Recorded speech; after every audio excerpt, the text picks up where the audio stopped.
Hello friends, social study for civil services में आप सभी का स्वागत है। मैं पंकज सिंह आप सभी का स्वागत करता हूं अपने YouTube channel social study for civil services में। दोस्तों, पिछले वीडियो में हम लोगों ने यूरोपीय कंपनियों के आगमन का पार्ट 1 देखा, भाग 1 देखा। आज का जो हमारा टॉपिक है भाग 2 के अंतर्गत है।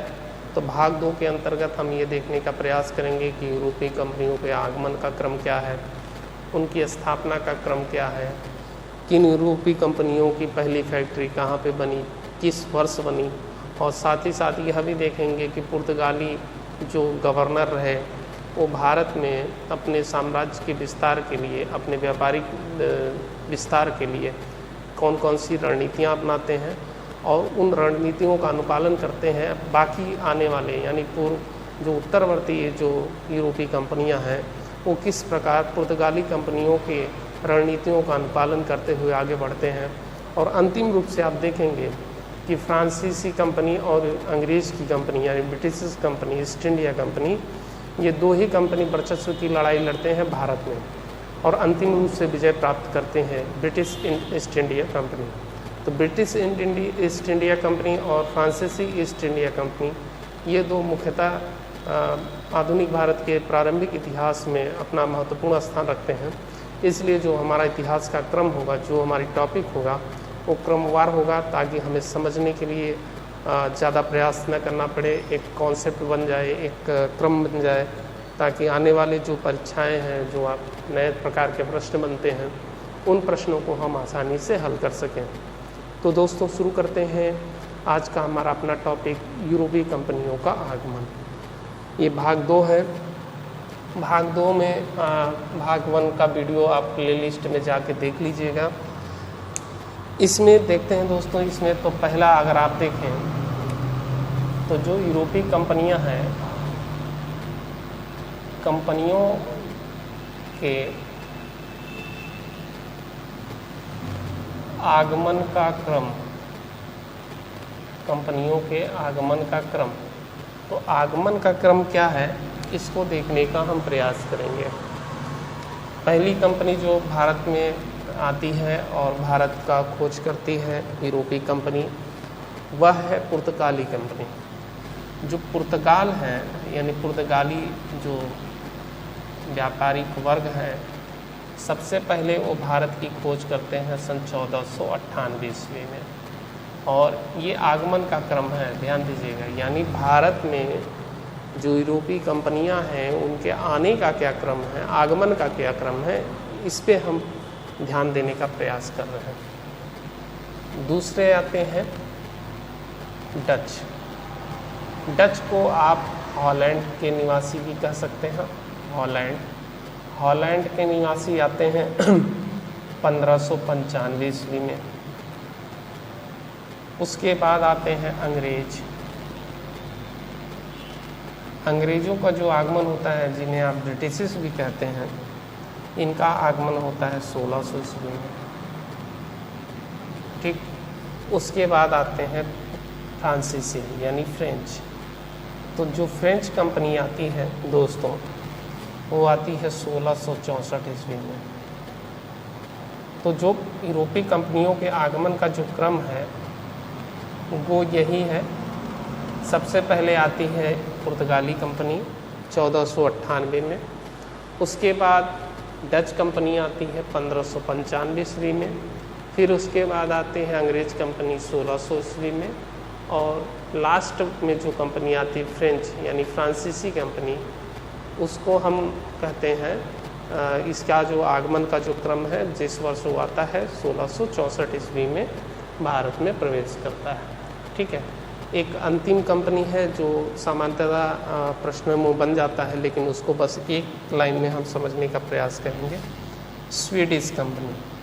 स्वीडिश कंपनी जो है अंतिम ऐसी कंपनी होती है यूरोप की जो भारत में औपनिवेशिक दृष्टिकोण, व्यापारिक दृष्टिकोण को लेकर वो भारत में आने का प्रयास करती है और आती भी है। लेकिन स्वीडिश कंपनी जो अंतिम कंपनी है क्रम के अनुसार, वह उसका जो मुख्यतः विस्तार रहा है वो चीन के व्यापार के साथ रहा है, भारत के व्यापार के साथ नहीं रहा है।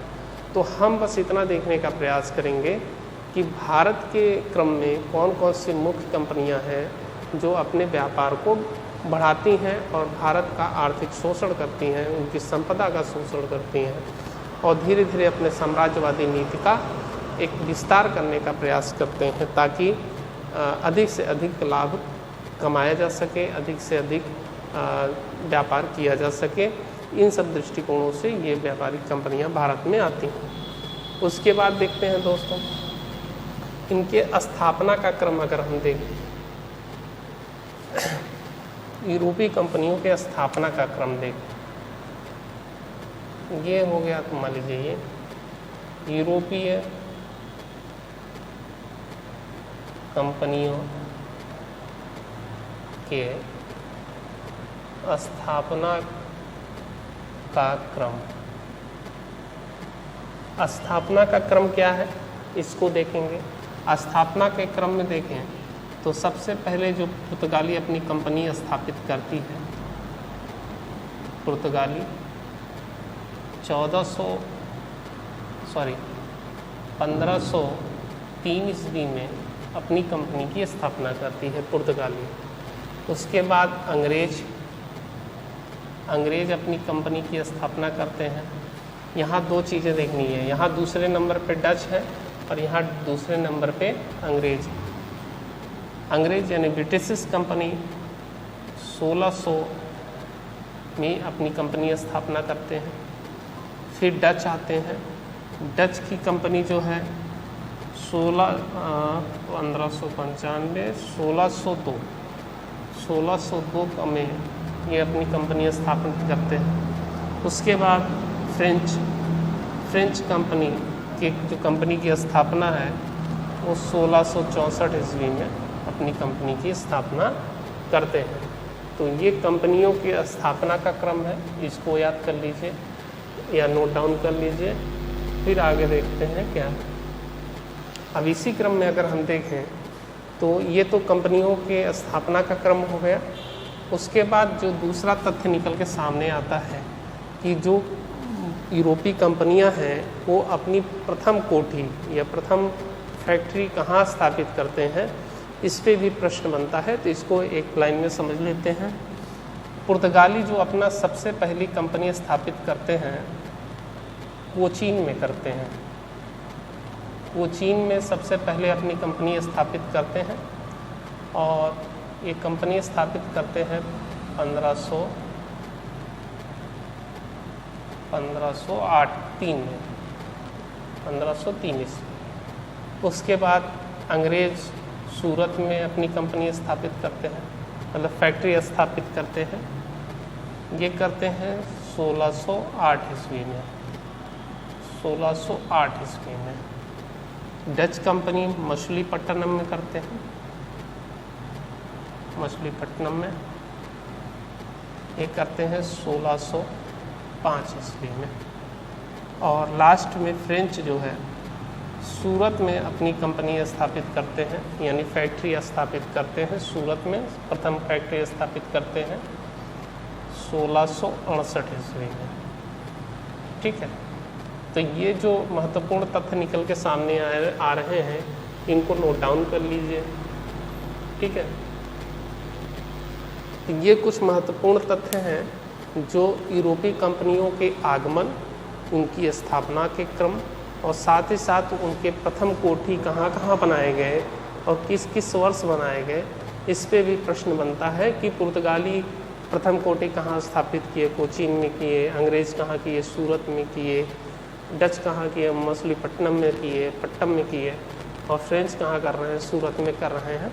ये क्रम पूछा जाता है और क्रम के साथ साथ सुमेलित करने के लिए या कूट मिलाने के लिए ये इस तरह के प्रश्न जब बनते हैं तो हमारे ये जो तथ्यात्मक चीज़ें हैं, जो हमारे ये कॉन्सेप्ट हैं, वो ज़्यादा सही साबित होते हैं और हम उत्तर के करीब होते हैं। इसलिए इस डेटा को याद रखना है और ये डेटा रटने की ज़रूरत नहीं है। इसको 1-2 बार 3 बार आप देखिए, उसको पढ़िए, तो अपने आप वो धीरे धीरे आपको याद हो जाएगा। उसमें बहुत ज़्यादा घबराने और डरने की आवश्यकता नहीं है। तो बहुत ज़्यादा चिंता मत करिएगा। बहुत सरल है, बहुत आसान है, इसको आसानी से आप समझ सकते हैं। इसको नोट डाउन कर लीजिए, लिख लीजिए, फिर आगे चलते हैं।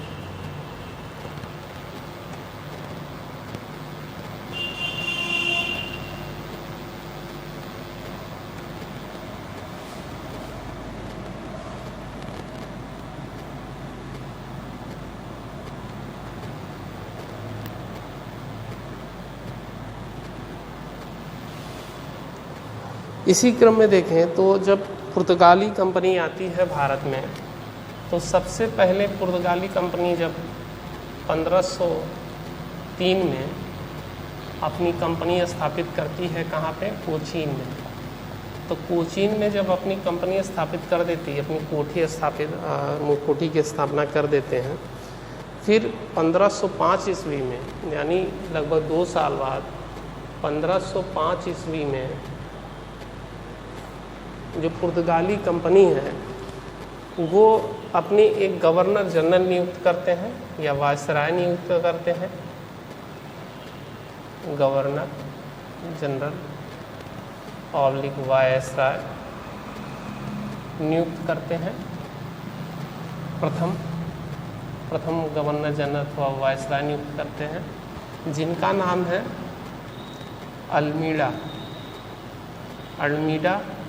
अल्मीडा प्रथम वायसराय हैं पुर्तगाली कंपनी के।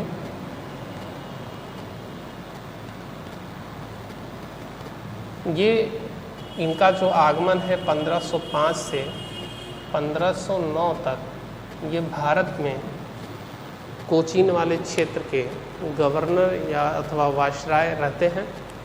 तो ये 1505 में आते हैं और 1505 से 1509 तक ये भारत में पुर्तगाली गवर्नर के रूप में अपना कार्यभार संभालते हैं। अब इसमें इनके जो निकलने वाली चीज़ें हैं, इसमें ये प्रथम गवर्नर हैं, प्रथम गवर्नर अल्मीडा है, ठीक है। और साथ ही साथ इन्होंने एक पॉलिसी चलाई थी जिसका नाम है blue water policy. Blue water policy का जो कॉन्सेप्ट है वो यहाँ से निकला। ब्लू मतलब नीला, वाटर मतलब पानी। ब्लू वाटर पॉलिसी यानी नीले पानी की जो पॉलिसी थी वो किसने प्रारंभ की? वो अल्मीडा ने प्रारंभ की। एक्चुअली ये ब्लू वाटर जो पॉलिसी है, ये पॉलिसी हिंद महासागर को लेके है। सारे महासागर की बात नहीं हो रही है, सिर्फ हिंद महासागर के पॉलिसी को लेके था, क्योंकि अल्मीडा ये चाहता था कि हिंद महासागर का जो एरिया है, जो पूरा क्षेत्र है, उस महासागर पे पूरे जलीय क्षेत्रों पे अपना नियंत्रण हो, ताकि कोई अदर यानी कोई अलग देश के जो नाविक आते हैं यात्रा के दौरान, वो बिना पुर्तगाली कंपनियों के परमिशन के वो प्रवेश न कर पाएँ। इसलिए ब्लू वाटर पॉलिसी को अल्मीडा ने चलाया।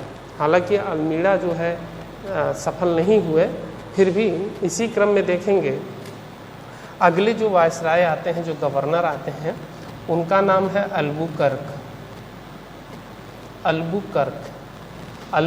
का जो टाइम पीरियड है दोस्तों 1505 से लेके 1515 तक, ठीक, 1509 से लेके 1515 तक।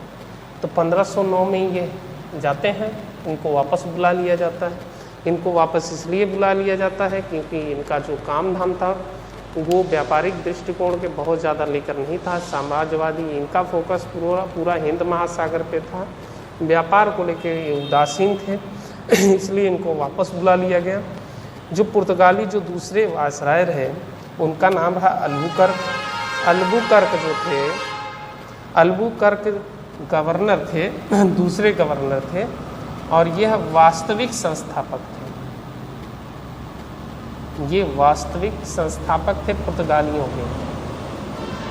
वास्तविक संस्थापक इसलिए कहा गया क्योंकि अल्मीडा के बाद जब अल्बुकर्क भारत में प्रवेश करते हैं तो 1510 ईस्वी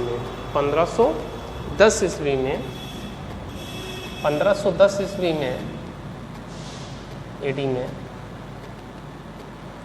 अल्बुकर्क अल्बुकर्क बीजापुर के शासक हैं, बीजापुर के शासक हैं जिनका नाम है आदिल शाह।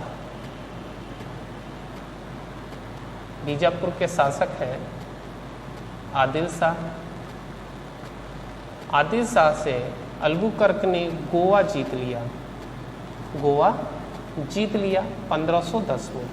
तो जब ये गोवा जीत लेते हैं तो गोवा को राजधानी भी बनाया जाता है बाद में, लेकिन गोवा को जीतने के बाद जो पुर्तगालियों के व्यापार को लेकर जो अस्थायित्व था, जो उनकी पैठ थी, वो आदिल शाह के साथ जब युद्ध हुआ और गोवा को जब पुर्तगाली जीत लेते हैं तो ये व्यापार में अपने जड़ को जमा देते हैं और यह साबित कर देते हैं कि हम व्यापार कर सकते हैं क्योंकि हमारे पास पावर है, हमारे पास शक्ति है। और वो गोवा को जीतने के बाद ये बाद में गोवा को अपनी राजधानी बना देते हैं, लेकिन अभी तक जो राजधानी है वो कोचीन है, अभी तक राजधानी कोचीन है। और बाद में इसको राजधानी बनाने का जो काम है वो नीनो दी कुन्हा करके एक अलग गवर्नर है, वो गोवा को अपनी राजधानी बनाते हैं। ठीक है, तो गोवा को जीतने का काम कौन करता है? अल्बुकर्क करते हैं। बीजापुर के एक आदिल शाही वंश के शासक हैं आदिल शाह, उनसे गोवा जीतते हैं और ये इसी क्रम में इनको वास्तविक संस्थापक के रूप में कहा गया। और साथ ही साथ अल्बुकर्क ने वैवाहिक संबंध को भी बढ़ावा दिया, वैवाहिक संबंध। तो अल्बुकर्क का ऐसा मानना था कि जो पुर्तगाल हैं, पुर्तगालियों की शक्ति को मजबूत करने के लिए भारतीयों के साथ वैवाहिक संबंध भी होने चाहिए। तो ये जो वैवाहिक संबंध है भारतीय महिलाओं के साथ पुर्तगाली पुरुषों के वैवाहिक संबंध बनाने का प्रयास था, ताकि जो स्थानीय लोग हैं, जो भारतीय लोग हैं, वो भावनात्मक रूप से पुर्तगालियों से जुड़ जाएं और उनके व्यापार में वो सहयोग करें। इस दृष्टिकोण को देखते हुए पुर्तगाली यानी अल्बुकर्क ने वैवाहिक संबंध जैसी रणनीति को अपनाया। ठीक है, तो वैवाहिक रणनीति, वैवाहिक संबंधी को बनाया। और साथ ही साथ अल्बुकर्क ने ईसाई धर्म को भी प्रोत्साहित किया, ईसाई धर्म को प्रोत्साहित किया। और प्रोत्साहित करने के साथ साथ जो निम्न जाति के वर्ग के लोग होते थे उनको प्रलोभन देके, तरह तरह से उनको प्रलोभित करके, यानी कोई लालच देके उनको ईसाई धर्म में शामिल करने का काम जो क्रम प्रारंभ हुआ वो अल्बुकर्क के समय से ही शुरू हुआ। तो अल्बुकर्क वास्तविक संस्थापक है पुर्तगालियों का, और साथ ही साथ वैवाहिक संबंध भी बनवाता है पुर्तगाली पुरुषों का और भारतीय महिलाओं के साथ। ईसाई धर्म का प्रचार प्रसार के लिए भी बड़ा ये संवेदनशील है। और साथ ही साथ अल्बुकर्क 1510 ईस्वी में, यानी 1510 ईस्वी में बीजापुर के शासक हैं आदिल शाह। आदिल शाह से गोवा को जीत लेते हैं और गोवा पे पुर्तगालियों का एक नियंत्रण स्थापित हो जाता है। और इसी क्रम में अगर आप देखेंगे तो भारत के आज़ाद होने के बाद भी गोवा पुर्तगालियों के नियंत्रण में ही था। यानी जब भारत आज़ाद हुआ था सन 1947 में, उसके बाद भी गोवा पूरी तरह से स्वतंत्र नहीं हो पाया था। गोवा की पूर्ण आज़ादी सन 1961 में हुई, सन 1961 में हुआ।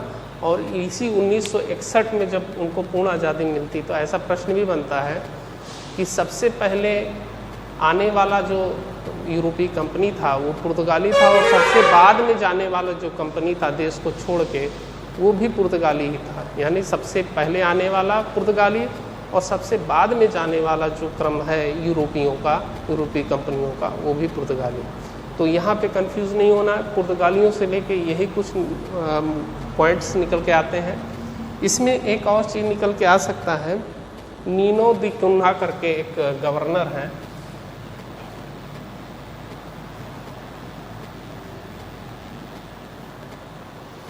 तीसरे गवर्नर हैं नीनो दी कुन्हा,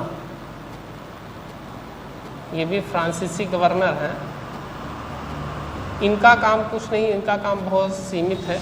ये गोवा को अपनी राजधानी बनाते हैं गोवा को राजधानी बनाते हैं और साथ ही साथ दीव तथा दमन को शामिल करते हैं। भारत के 1535 और 1539 में दमन को शामिल करते हैं और 1535 में दीव को पुर्तगाली साम्राज्य में मिलाते हैं। यानी गोवा को जीतने के बाद ही जो नीनो दी कुन्हा है, नीनो दी कुन्हा जो है दीव को 1535 में सम्मिलित करते हैं, उसको अपने पुर्तगाली सत्ता में मिलाते हैं और साथ ही साथ 1939 में 1539 में 1535 और 1539 में 1535 में दीव और 1539 में दमन को पुर्तगाली साम्राज्य में मिलाने का प्रयास करते हैं। साम्राज्य का आशय नहीं, कंपनी के क्षेत्र से है। साम्राज्य तो मुग़लों का रहा, तो मुग़लों के शासन की सत्ता जब ये उत्तर मुग़ल काल है, इस समय हुमायूं का टाइम पीरियड है, क्योंकि हुमायूं जो है सन 1539 में चौसा का युद्ध लड़ता है।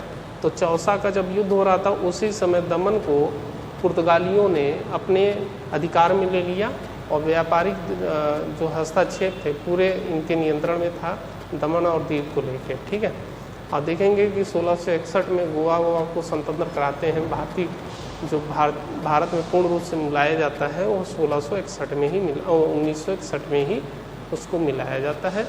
जबकि इसके पहले बहुत सारी जो छोटी छोटी कंपनियां थीं वो आई और चली गईं, लेकिन अंतिम रूप से पुर्तगाली लास्ट में रहे और गोवा को अंतिम रूप से 1961 में शामिल किया गया। भारतीय शासन में, भारतीय संघ में शामिल करने का काम 1961 में किया गया। ठीक है, तो नीनो दी कुन्हा जो है गोवा को राजधानी बनाते हैं, दीव को शामिल करते हैं और दमन को भी पुर्तगाली सत्ता में लेने का प्रयास करते हैं। और साथ ही साथ कुछ और चीज़ें निकल के आ सकती हैं, जैसे पुर्तगालियों के द्वारा कुछ नए नए खाद्यान्न अथवा फसलों का आगमन हुआ। जैसे ये वन लाइनर प्रश्न पे बन जाता है, जैसे तंबाकू लाने का श्रेय पुर्तगालियों का है। तंबाकू को लाने का श्रेय पुर्तगालियों का है। साथ ही साथ काली मिर्च,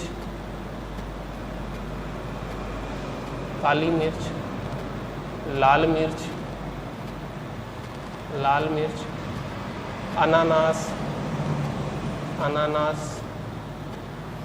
पपीता, ठीक है, गन्ना, ये सारे जो आप देख रहे हैं फसल अथवा खाद्य पदार्थ हैं, जैसे गन्ना है, पपीता है, अनानास है, लाल मिर्च, काली मिर्च और तंबाकू, ये सब के सब पुर्तगालियों की ही देन है। तो पुर्तगालियों की देन में एक और चीज़ है जो 1556 में आया। 1556 में प्रिंटिंग प्रेस की स्थापना की गई। तो प्रिंटिंग प्रेस पे जो प्रश्न आएगा कि किस प्रिंटिंग प्रेस को लाने का श्रेय किसे प्राप्त है, तो प्रिंटिंग प्रेस को लाने का श्रेय पुर्तगालियों को प्राप्त है, क्योंकि प्रिंटिंग प्रेस की स्थापना पुर्तगालियों के द्वारा सर्वप्रथम किया गया। और साथ ही साथ पुर्तगालियों के द्वारा यह विभिन्न प्रकार के जो फसल हैं, जो फल हैं, उनको भारत में लाने का भी प्रयास जो पुर्तगाली थे वो प्रयास किए और भारत में इसका उत्पादन प्रारंभ करवाए। ठीक है, तो ये कुछ महत्वपूर्ण तथ्य हैं पुर्तगालियों को लेके। डच को लेके कुछ बहुत विशेष नहीं है। डचों के अगर पॉइंट ऑफ व्यू से देखें तो डचों का बहुत ज़्यादा नियंत्रण नहीं रहा, क्योंकि डच जो है सुमात्रा वगैरह पे ज़्यादा व्यापारिक हस्तक्षेप था। सुमात्रा यानी जो इंडोनेशिया के द्वीप समूह हैं, दक्षिण पूर्व एशिया पे ज़्यादा फोकस था पुर्तगालियों का, डच का। तो डचों का जो हॉलैंड के लोग हैं, हॉलैंड वासी जो हैं, इनका जो एरिया रहा वो यहाँ पे रहा। ठीक है, आप देखेंगे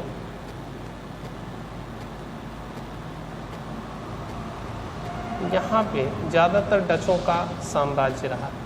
डचों का जो ज़्यादा जो हस्तक्षेप रहा, जो व्यापारिक दृष्टिकोण से उनका ज़्यादा फोकस वाला एरिया रहा, वो दक्षिण पूर्व एशिया का ही रहा। और दक्षिण पूर्व एशिया में अब देखेंगे कि सुमात्रा है, इंडोनेशिया है, सिंगापुर है, फिलीपींस है और बहुत सारे ऐसे द्वीप समूह हैं जो मसालों के उत्पादन के लिए एक महत्वपूर्ण क्षेत्र थे, जहाँ पे मसालों का उत्पादन अत्यधिक होता था। लेकिन डचों के लिए मसालों की आपूर्ति यहाँ होती थी, लेकिन भारत में जब वो मछलीपट्टनम में अपने पहली कंपनी स्थापित करते हैं, तो यहाँ पे जब वो आते हैं तो इनका जो मुख्यतः जो केंद्र था वो सूती वस्त्र को व्यापार को लेके था।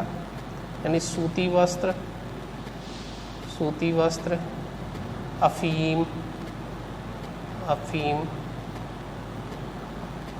अफीम के साथ साथ कुछ अगर देखें तो मसालों का भी कुछ प्रभाव रहा। तो 2-3 क्षेत्र ऐसे थे जहाँ पे व्यापारिक दृष्टिकोण को रखते हुए डच यहाँ पे व्यापार करने आए, लेकिन वो ज़्यादा सफल नहीं हुए। डचों में जो एक प्रथम जो गवर्नर है जिनका नाम है कार्नियल,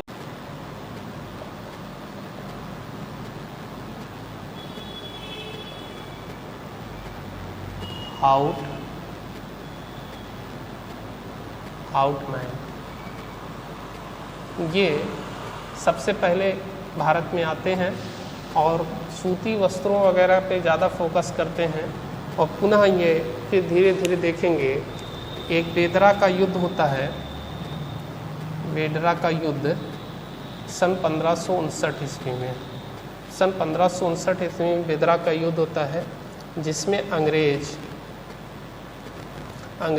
वर्सेस डच के बीच युद्ध होता है और अंग्रेज विजय प्राप्त करते हैं और डचों की हार होती है।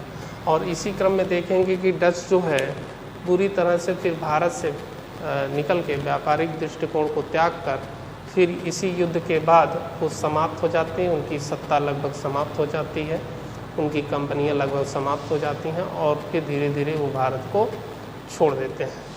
तो इसको ध्यान से देखिएगा।